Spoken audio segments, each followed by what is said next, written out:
On Valentine's Day, everyone talks about being chosen, being picked, being loved, but nobody talks about what happens when being chosen becomes the goal. Because when being chosen is the goal, you start performing, you start adapting, negotiating pieces of yourself just to stay in the game.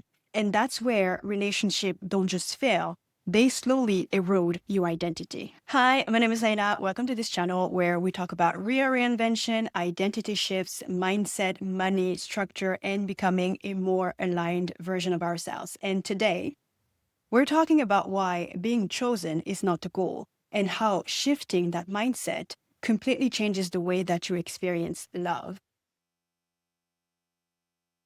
Here's the lie that we're sold about love. We are taught subtly, constantly, that if someone chooses us, it means that we're safe, that we're worthy, that we're doing something right. And on the surface, that sounds harmless. But over time, being chosen becomes a measurement of value, of success, of desirability. So instead of asking, is this right for me? We start asking, how do I stay chosen? We adjust, we soften our boundaries, we explain ourselves more, we tolerate confusion longer than we should, not because we don't know better, but because being chosen feels like proof that we're okay. The problem is that being chosen is very passive. And love that requires you to stay passive by waiting, by adapting, by hoping, slowly puts you in a position where you stop choosing yourself. That's why so many people end up in relationships where nothing is technically wrong, but something feels off. Because when your sense of worth comes from being chosen, your identity becomes flexible. And flexible identities are very easy to shake. That's also why love doesn't usually fall apart in one dramatic moment. It erodes quietly right at the point where being chosen matters to you more than being aligned. This is where identity becomes everything because love doesn't create identity. It reveals the one that you already have. And when I say identity, just to be clear, I am not talking about labels or personality traits. I'm talking about the internal structure that tells you what matters to you, what you tolerate, how you make your decisions, and how you relate to yourself when no one is watching. So, when that structure, that identity isn't solid yet, relationships quietly become a place where you try to figure yourself out in real time. You don't do it intentionally, but you start negotiating values, stretching timelines, and minimizing desires, telling yourself that you're being flexible and mature. This is why so many people get into relationships very young before they actually truly know who they are, and years later realize how misaligned they've become. Some people choose to stay and suffer because the relationship is familiar and leaving feels, I don't know, destabilizing. Others leave not because the relationship was a mistake, but because they've outgrown the version of themselves who chose it in the first place.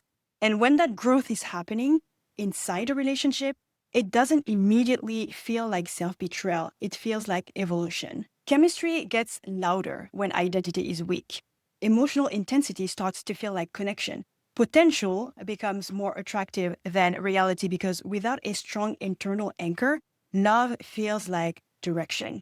What people don't talk about enough is how subtle that erosion is. You don't wake up one day and decide to lose yourself. Like, who does that? It happens in very small moments when you ignore discomfort, when you override your intuition, when you explain away behavior that doesn't sit right. You tell yourself it's temporary, that clarity will come later, that love requires compromise. But compromise without identity turns into erosion. And that's why people say that they lost themselves in relationships. They didn't lose themselves all at once. They lost themselves gradually every time alignment took a backseat to attachment. Because when love becomes the place that you go to, to ground yourself instead of something that complements a grounded life, your sense of self starts to bend around the relationship until it becomes hard to tell where you end and the relationship begins.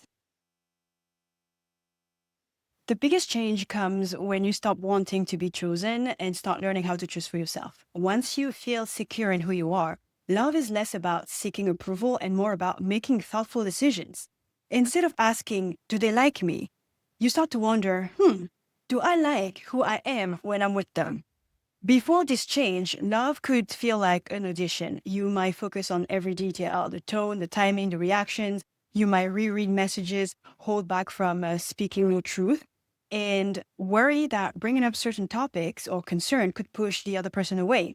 You might wait for clarity instead of asking for it. But after this shift, things turn around. You stop trying to perform and you begin to observe.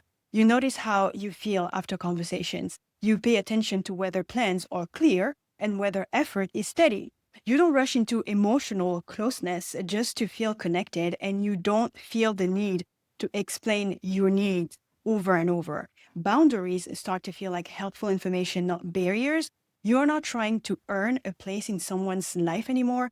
You're seeing if the relationship is a good fit for your life. The biggest difference also is that walking away doesn't feel dramatic or like a rejection. It feels peaceful. When you know yourself, love is no longer a negotiation. It becomes a choice you make with intention.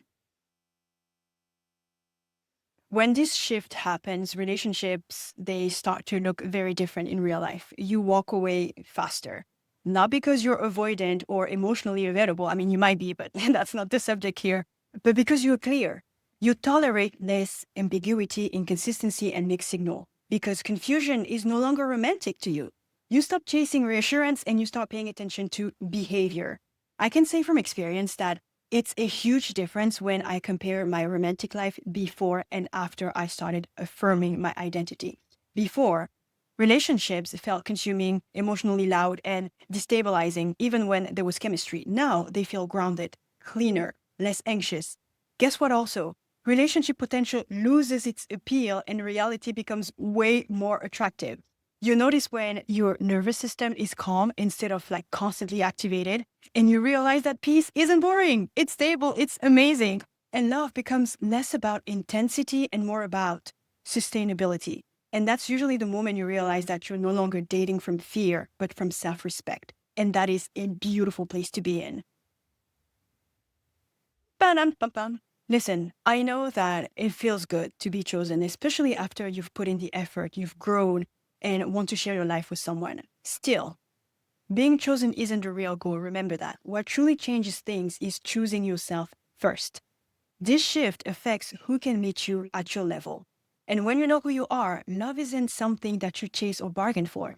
Instead, it becomes something that you welcome into a life that already fits you. Okay? So if this message speaks to you, share it with someone who might be questioning their standards or their patterns in love. Thank you so, so much for watching. Take very good care of yourselves, and you will see me in the next video. Bye. Bye. Bye.